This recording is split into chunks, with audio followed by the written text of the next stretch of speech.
Okay. I am slightly late with this one. I took a little extra time to get back on track after my travels.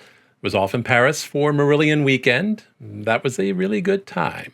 So I apologize for the delay. Now, back in the real world, one of the biggies in the prog world has a new album out. The artist in question is the Flower Kings, and the new album is entitled Love. And that's love as in love with all caps, because they really do want you to feel and spread the love after listening to this album. Now, how successful was the effort from me? Am I bathed in positivity and ready to fart rainbows? Well, those answers and my rating coming right up.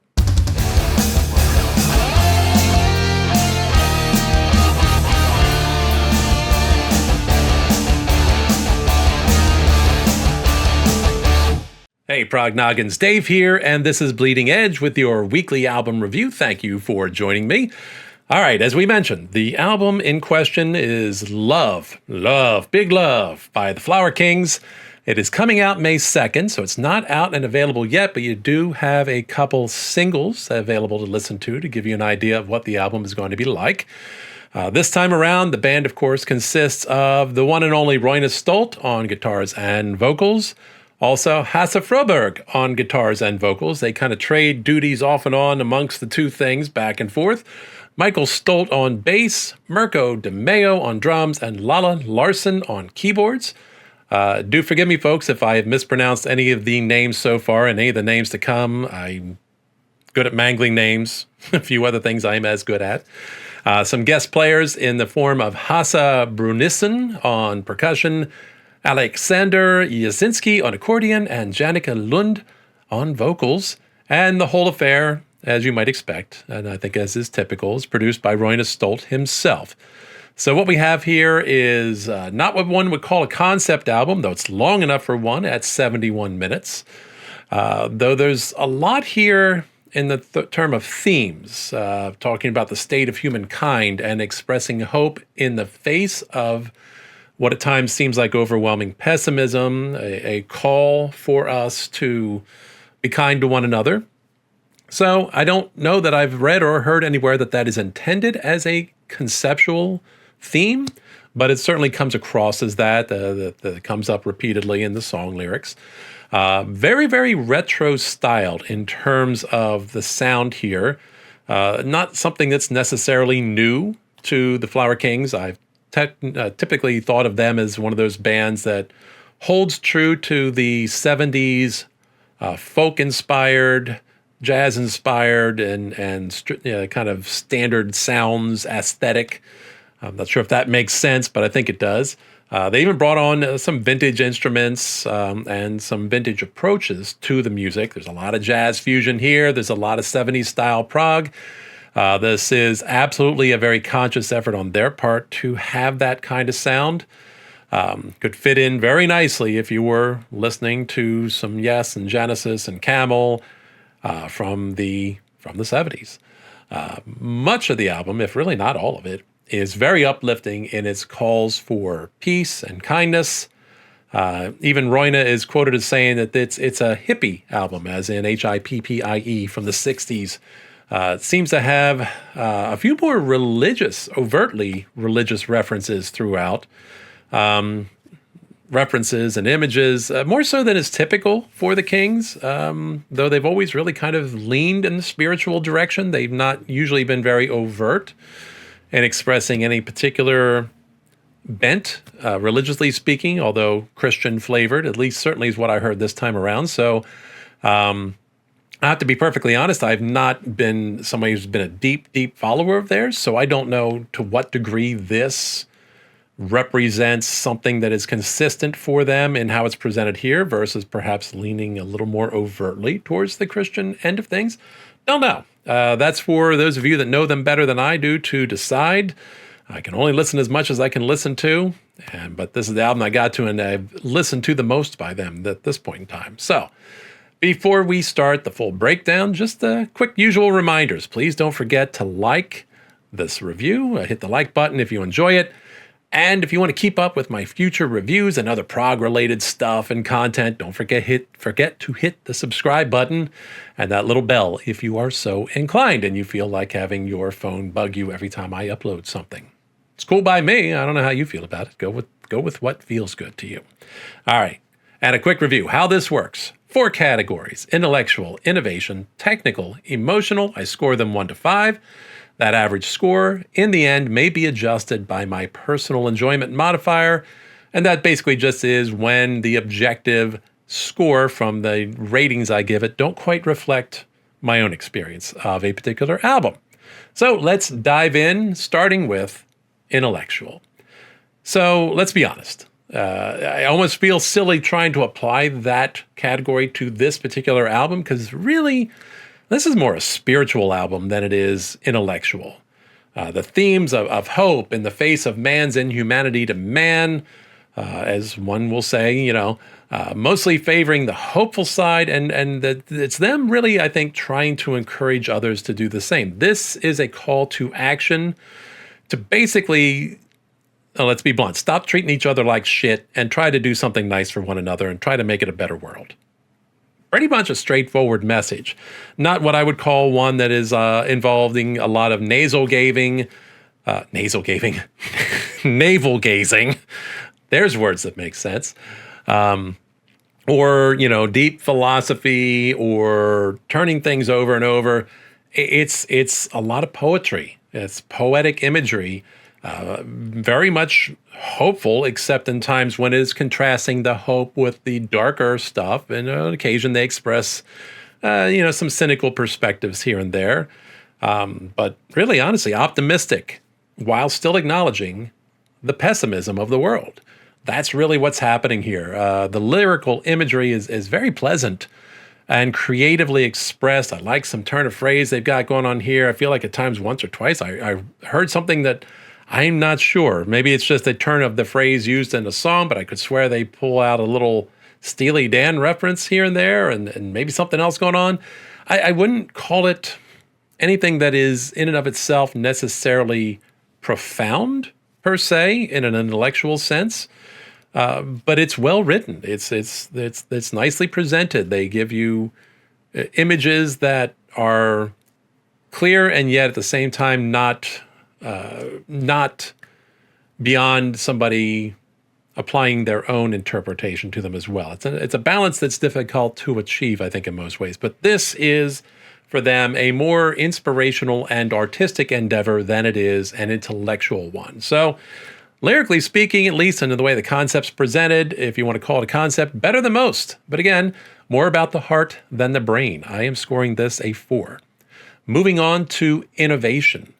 Now, let's be clear here. As I noted, this is a retro-sounding album. It is not meant to be something that is expanding the boundaries of what is currently there. It is something meant to evoke a certain period in musical history, that being the 70s. So, if you are surprised that I don't really hear anything that is stretching the boundaries of prog rock or the Flower Kings themselves as far as their repertoire specifically, well, that makes sense then. It's not meant to do that. That wasn't their expressed intent. Roina was very upfront with saying this is meant to harken back to the halcyon days of the 70s, the folksy, hippie-influenced, and oftentimes jazzy progressive rock that we all recall and worship, and hopefully spend our Sundays listening to the Expanse, my online radio station on Live 365 and TuneIn Radio, where the Brain Salad Sunday is ruled completely by 60s and 70s prog. There's a little plug in the midst of the review. There's no intent on their part here to reinvent any wheels. In fact, if anything, they got a hold of some vintage wheels just for the overall aesthetic, and that's very clear in the sound. And their expressed intent was very well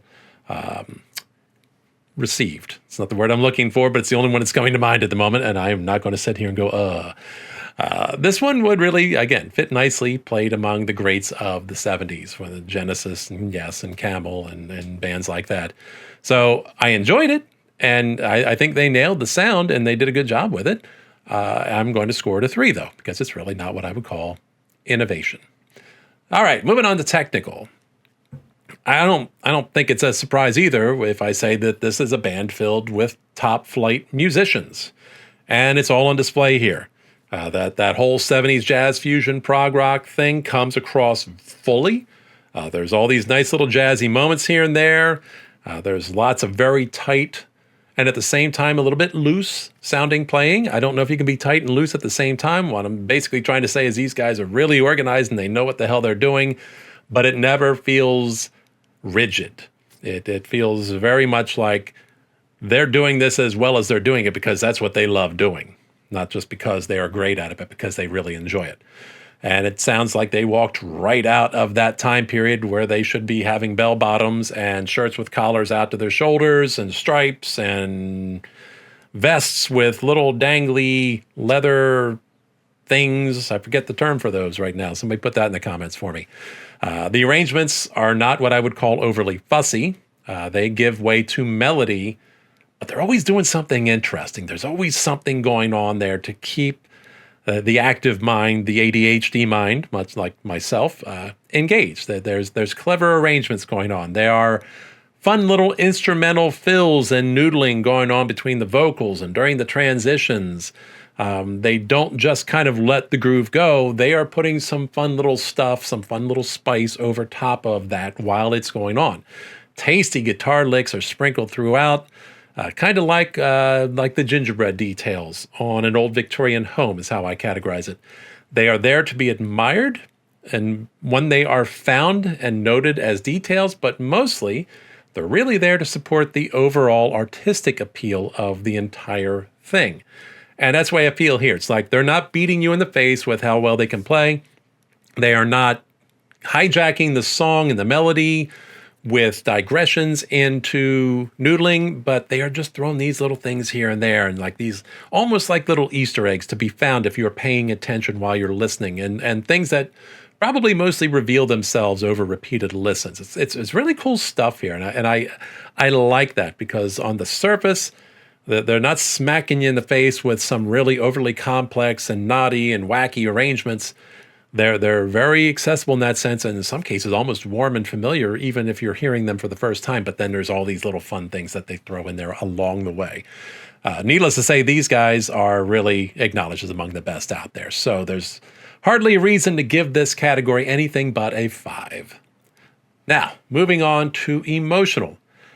I mentioned that this is not so much an intellectual affair. The title says it all. It literally evokes an emotion word. Love.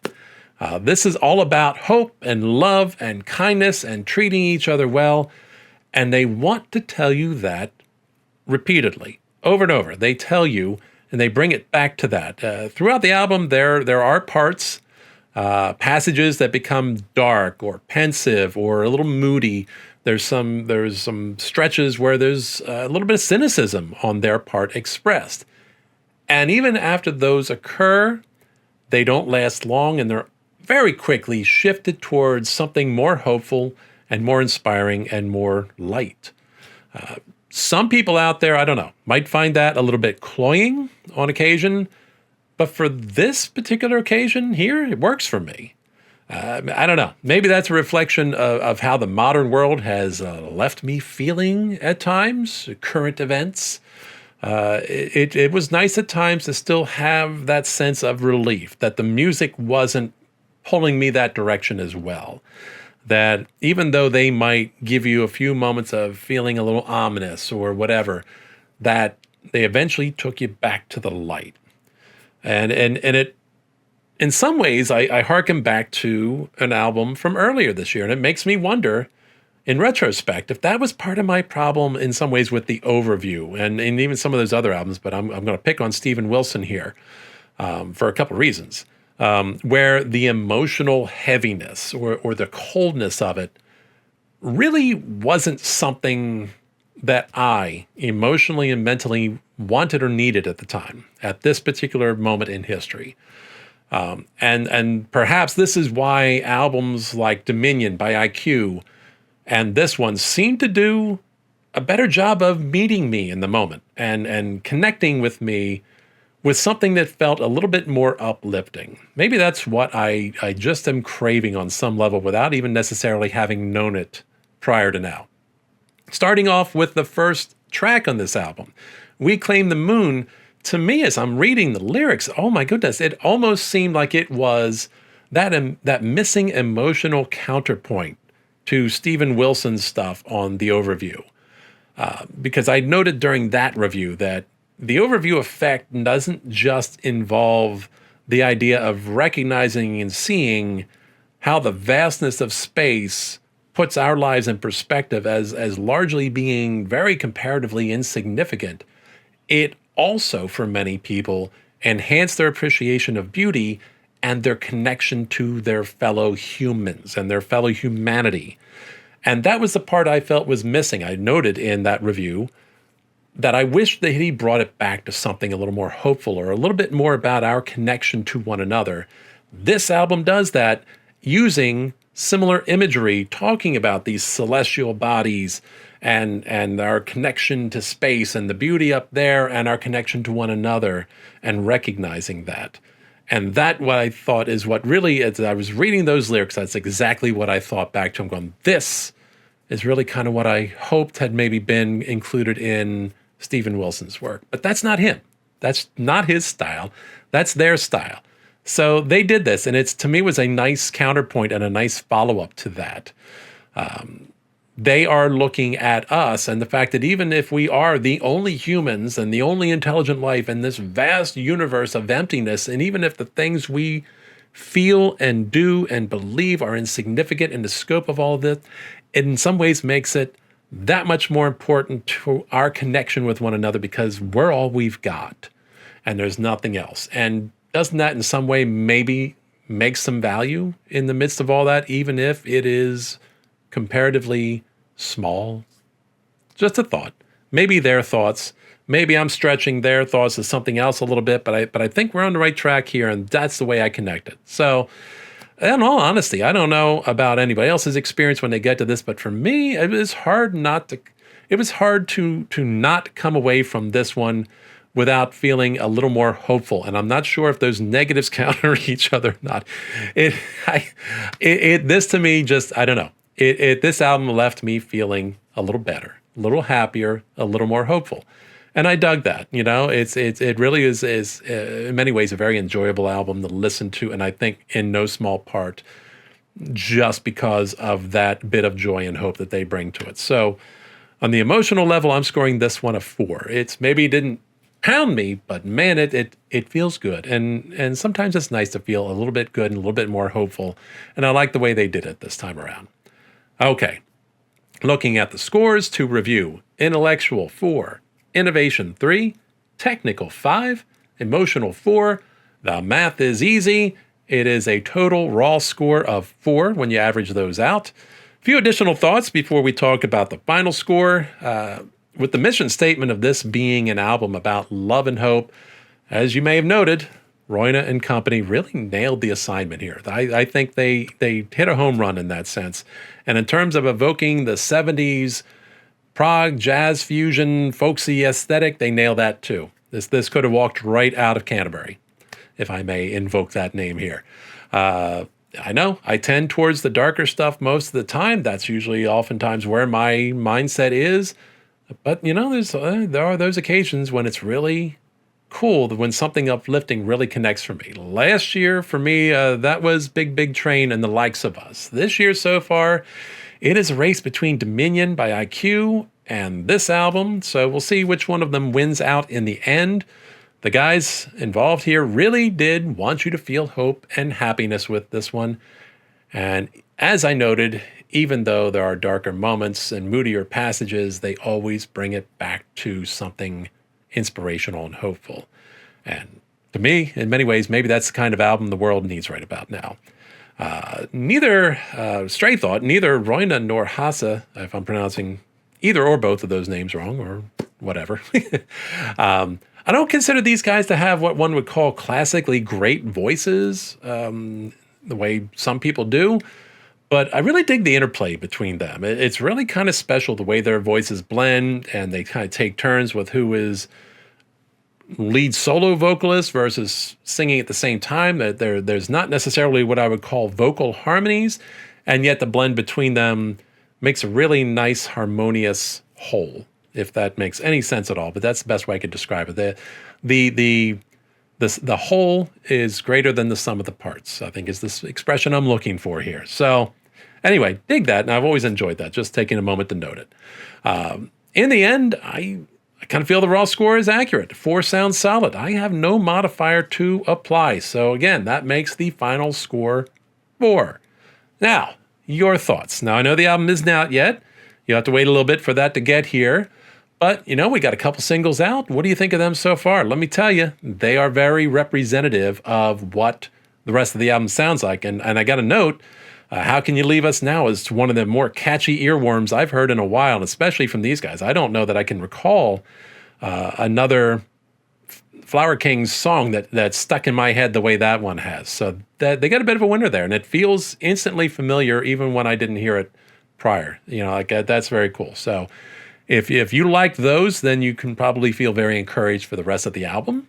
Do you like your prog darker or lighter? How do you like it? Do you like it cynical? Do you like it intellectual, coldly intellectual even? Or do you like once in a while to feel a little bit bright, like one would feel with John Anderson singing Happy Birthday to You? I don't know if that makes sense. I just made that shit up on my own here. Anyway, and also I'm curious, what do you think about their commitment to the traditional prog sound? I know it's not advancing things. It's not progressing to kind of go backwards.